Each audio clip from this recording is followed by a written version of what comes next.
C'est comme ça. C'est comme ça qu'on tabasse l'ennemi. C'est comme ça qu'on les tabasse. C'est comme ça qu'on les cogne. Tu vois Mbappé, tes célébrations comme ça, c'était quoi? Ballon piqué, hein? Arrogance. Allez, 4-0, va t'entraîner. Les gars, j'espère que vous allez tous bien. Moment historique. Moment historique. Je sais pas si c'est historique en vrai parce que ça arrive régulièrement des 4-0 là-bas. Mais quel régal, quel plaisir, quel bonheur. Merci le Barça, merci à tous les joueurs qui ont participé à ce classico. On s'est régalé et comme quoi le Barça n'était pas que fort contre les nuls parce que je l'ai lu par-ci par-là. Attention, c'est Valladolid 7-0, ça compte pas. On verra le Bayern 4-1 aller en Allemagne. On verra le Real Madrid, c'est pas le Bayern, c'est pas un grand d'Europe, je sais pas quoi. 4-0, allez vous entraîner. Vinicius qui essaye, Mbappé qui essaye, Mbappé qui rate, Mbappé qui rate. Je me suis régalé les gars, c'était les émotions. C'est un classico de rêve, c'est un classico de rêve parce que j'en attendais pas autant. Je vous le dis, moi dans l'avant-match, je vous ai dit ça va être serré. Moi je me suis imaginé une victoire du Barça 2-1. Je voyais pas un 4-0 comme ça. Pourquoi? Parce que en face c'est le Real Madrid et toi tu te pointes là-bas au Bernabéu. Tu as des jeunes, tu joues avec Koubarsi, Lamine Yamal, tu as des blessés, tu fais rentrer en cours de match De Jong, tu joues avec Casado qui n'a pas d'expérience en classico et puis tu les tabasses. Je suis désolé pour le mot, mais c'est ça. En fait, ça veut dire que je peux pas dire que le Barça a battu le Real Madrid. Aujourd'hui, je peux vous dire que le Barça a tabassé le Real Madrid. C'est pas pareil. C'est ça qu'on aime. C'est ça qu'on aime avec ce club. C'est-à-dire que en quelques mois, il y a eu un travail de fait de la part de Hansi Flick, de la part des dirigeants, de la part des joueurs aussi. Évidemment, on va pas se mentir aussi. Il y a des joueurs qui sont à un niveau bien au-dessus par rapport à l'année dernière. Mais quel plaisir collectif. Alors la première mi-temps, parce qu'on va remettre les choses dans l'ordre. C'était serré. Il y a eu beaucoup d'occasions du Real, mais c'était pour la plupart des occasions hors jeu. Ça veut dire que Mbappé là qui fait ça, il fait son malin. Je sais pas, il connaît pas la Liga. En fait, Mbappé, il va découvrir la Liga. Il va apprendre à se faire tabasser par le Barça parce que il a 25 ans, il avance déjà plus beaucoup et quand il avance, il rate ses occasions. Il avait déjà de la pression, soi-disant à cœur de faire un gros match et tout. Tu te fais tabasser comme les autres et tu rentres là-bas à Madrid et tu vas t'entraîner parce que franchement, le nombre d'occasions ratées, je sais pas. Moi, je suis pas madrilène, mais est-ce que les madrilènes qui vont regarder cette vidéo vont être d'accord avec moi? Est-ce qu'Mbappé vous apporte vraiment quelque chose devant? Est-ce qu'il vous apporte plus qu'un Rossellou? Est-ce qu'avec Rossellou aujourd'hui, vous ne marquez pas un ou deux buts? Je pense que oui. Mais c'est pas grave, nous ça nous arrange. Et je vous l'ai dit au moment où Mbappé a signé à Madrid, ne croyez pas ces histoires de galactiques. Ne croyez pas ces histoires de galacticos. Ne croyez pas qu'ils vont mettre des 4 et des 5-0 à tout le monde comme ça facilement, comme si on était sur FIFA 24 ou sur FIFA 25. Ça se passe pas comme ça le foot. Il y a un problème d'entente, il n'y a pas d'automatisme. Ils sont perdus sur le terrain. Ça se remarquait. Oui, c'est vrai, ils ont manqué de réussite un peu en première mi-temps. Ils auraient pu ouvrir le score, mais globalement, personne ne pourra venir me dire ici que la victoire n'est pas largement méritée. Et encore, je suis limite déçu. Je suis limite déçu. Et c'est bizarre de le dire, mais à la fin, mettez-moi le 5-0, là, Lewandowski qui rate deux fois. Mets-moi le 4, le 5, le 6. Tue-les. C'est dommage parce que tu aurais pu mettre un score historique gravé à vie. 4-0, c'est bien. On prend. C'est pas mal.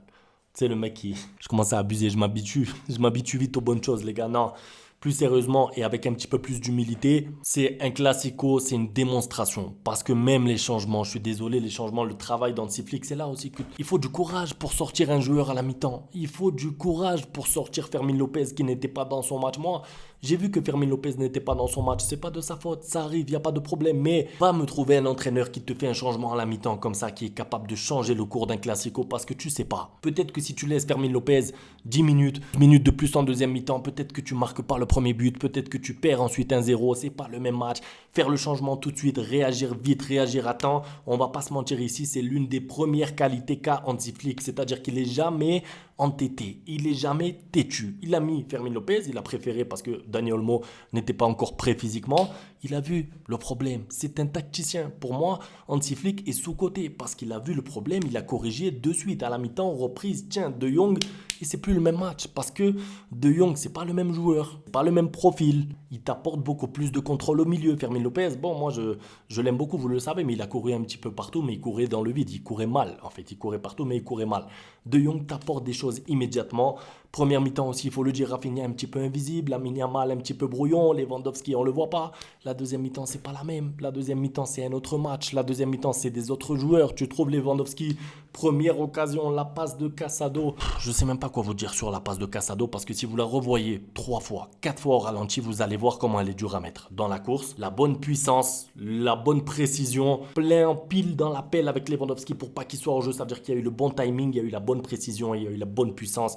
La passe de Casado. Moi, je sais que Casado est un joueur qui va s'imposer au Barça. Je sais pas quand. Je sais pas combien de temps ça va prendre vraiment pour qu'on arrête ce débat de qui doit être titulaire. Mais Casado, apport sur le terrain avec ballon, sans ballon, même techniquement, il est propre. Moi, je pensais que Casado pouvait pas jouer beaucoup vers l'avant parce que c'est un joueur qui normalement fait plus de passes horizontales, j'ai envie de dire, que verticales. Et là, quand tu vois, il est là, il trouve des angles de passe incroyables déjà contre le Bayern Munich. Là, il répète ça, mais avec une passe incroyable parce que c'est la passe du match. Moi, je vous le dis, c'est la passe qui déclenche le match. Vous allez me dire non, c'est pas vrai parce qu'il y a eu 4-0. Mais si la passe de Casado, elle trouve pas Lewandowski et qu'il n'y a pas un 0 à ce moment-là, on ne sait pas ensuite la tournure du Classico parce que ça peut changer. Là, tu vois Casado, il s'applique, il cherche Lewandowski. Lewandowski en plus sur l'action, je me dis mais pourquoi il tire d'aussi loin, il peut avancer, mais la finition elle est clinique, tu peux rien faire. Louni, ne cherche pas, tu peux sauter comme tu veux, tu vas jamais y arriver. Du coup Lewandowski qui ouvre le score et 3 minutes après, et c'est ça moi qui me rend fier, je vous le dis, c'est ça qui m'a rendu heureux aujourd'hui, c'est que le Barça a joué pour les abattre. Ils ont joué pour les tabasser. Ils n'ont pas joué pour gagner le match 1-0. Ils n'ont pas joué en mode Xavi, allez on mène 1-0, on recule et après tu perds 1-1, 2-1. Pardon, c'est pas des critiques envers Xavi. Je fais vraiment référence au Barça par rapport à la saison dernière, quand il menait 1-0 dans le Classico et qu'ensuite tu vois qu'il commence à bégayer, il commence à réfléchir, qu'est-ce qu'on fait, qu'est-ce qu'on fait pas. Là, il y avait un plan de jeu. Le plan de jeu, il était simple, c'était abattre le Real Madrid. Tu mènes 1-0, tu vas chercher le deuxième. Tu mènes 2-0, tu vas chercher le troisième. Tu mènes 3-0, tu vas me chercher le quatrième. Malheureusement, Lewandowski qui rate le 3-0, qui rate le 4-0, mais à sa décharge, la tête qu'il met, elle n'est pas facile du tout. La tête qu'il met, elle n'est pas facile du tout. Regardez là encore, il met une tête parfaite. Franchement, petit filet, pareil, Luni ne peut rien faire. Mets-moi Courtois, mets-moi Neuer, mets-moi qui tu veux, c'est but. Donc en fait, Lewandowski, 2 occasions, 2 buts, 2-0. Ça y est, le Bernabéu éteint, Mbappé éclaté. Et à partir de là, tu peux dérouler. À partir de là, tu peux garder le ballon. Tu as plus de confiance. Il faut rentrer Modric. D'ailleurs, moi, je vous avais dit dans une vidéo, les gars, vous inquiétez pas. Vous inquiétez pas, pourquoi? Parce que le Real Madrid, déjà devant Vinicius, Mbappé et tout, on ne sait pas comment ça marche, ils vont pas s'entendre. Ou alors, de temps en temps, une action de génie de Vinicius ou de Mbappé, ça peut passer. Mais globalement, le milieu de terrain de Madrid avec les Tchouaméni, les Camavinga, c'est très fort, c'est solide. Mais pour créer du jeu, c'est dur. C'est dur. Tu n'as plus de Toni Kroos. Modric, quand il rentre, ok, balle au pied, c'est fort. Mais pour couvrir les Dani Olmo qui se déplacent, les Pedri, c'est trop difficile pour lui. Ça devient dur pour Modric. Moi, je l'adore, ce joueur. Il n'y a pas de problème. Mais ça devient compliqué pour lui pour faire les efforts sans ballon, avec ballon. Donc, qu'est-ce qui se passe? Tu as un surnombre au milieu. Tu as un surnombre au milieu et tu déroules ensuite ton jeu. Tu déroules techniquement. C'est propre. Tu as des finitions en plus. Moi, j'ai envie de parler de la finition de Lamine Yamal et de Rafinha parce que c'est deux gauchers. C'est deux gauchers. Et si vous regardez bien, ces 2 buts qui sont marqués aujourd'hui de leur part, c'est 2 fois pied droit. Tu as Rafinha en plus qui trouve une fois Lamine Yamal. On croit tous qu'il va rentrer dans l'axe, sauf qu'il est intelligent. Il a compris que Mendy anticipe au bout de une fois, 3 fois, 4 fois, et c'est là que tu vois l'intelligence du joueur. Ce que n'a pas Mbappé. Je suis désolé, Mbappé, il n'a pas cette intelligence-là pour accommoder au cours de match. C'est-à-dire changer son plan, changer ce qu'il va faire. Non, Mbappé, il est simple, carré, il fait tout le temps pareil. Il court, il court, il court. Lamine Yamal, face à Mendy, il a vu que Mendy, à chaque fois, il anticipait que Lamine Yamal rentre sur le pied gauche. Qu'est-ce qu'il a fait, Lamine Yamal? Frappe pied droit. Merci. Va, continue de couvrir mon pied gauche. J'ai déjà marqué 3-0. Je fais ma célébration avec mon dentier. Pas un dentier, c'est un appareil dentaire. Donc Lamine Yamal, 3-0 qui fusille Louni. Premier but en classico, pareil, historique. Et ensuite, pour vraiment clouer bien le spectacle, le but, il est magnifique. Le but de Rafinha, franchement, c'était incroyable. Un petit lob, pied droit. S'il vous plaît, vous imaginez la justesse technique qu'il faut. Non, mais il faut le dire. Parce que Rafinha, justesse technique qu'il a pour faire la passe dans l'espace à Lamine Yamal. Déjà, juste avant, il aurait dû être passeur décisif pour Lewandowski. Bref, Lewandowski qui rate.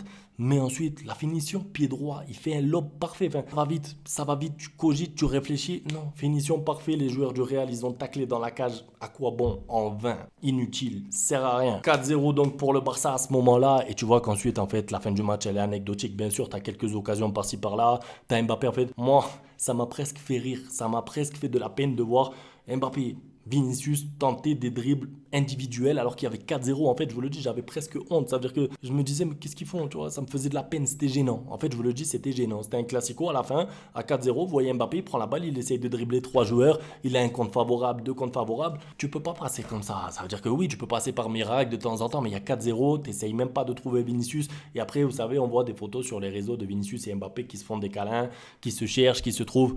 Mais honnêtement, ils n'avaient pas le niveau. Ils n'avaient pas le niveau collectif. En fait, c'est bien là. Ça veut dire qu'individuellement parlant, est-ce que Vinicius est meilleur que Rafinha? Si tu veux. Est-ce que Bellingham est meilleur que Fermin Lopez? Si tu veux. Mais collectivement parlant, les gars, c'est là que ça se joue. On parle de football, c'est du collectif, c'est un classico. Ça se joue à 11 contre 11. Et collectivement, il y a une équipe qui était bien au-dessus et c'était le Barça. Aujourd'hui, je suis tellement heureux. J'ai envie de rentrer en détail sur tous les joueurs. J'ai envie de parler un peu d'arbitrage. J'ai envie de parler d'Iñaki Peña rapidement. Demain, on rentrera encore plus dans les détails individuels, mais Iñaki Peña a été très bon, même si c'est vrai qu'il a sauvé des buts un peu faciles, j'ai envie de dire, parce que Mbappé lui tire dessus. Ça veut dire qu'on a l'impression que c'est des arrêts incroyables, mais vous regardez les ralentis, Mbappé, là, à chaque fois qu'il a fait des belles finitions, 2 fois, il est hors jeu de 3 mètres. Bon, il y a une action où il est hors jeu de pas beaucoup, après il fait le malin. Je vous ai dit, l'humilité précède la gloire. Je vous l'ai dit à plein de moments dans les vidéos, c'est ma phrase, moi qui me sert même dans la vie.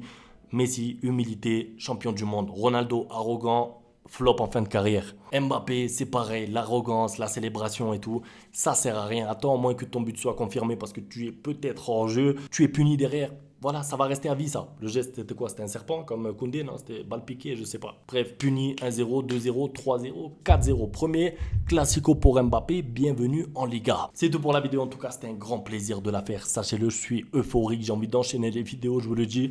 Vidéo demain, notes aux joueurs, réponses aux questions. Un grand merci pour le soutien et Visca Barça. Ciao. Bang, bang, bang, bang, goodbye. Ustedes pueden aceptar mi negocio o aceptar las consecuencias. Plata o plomo.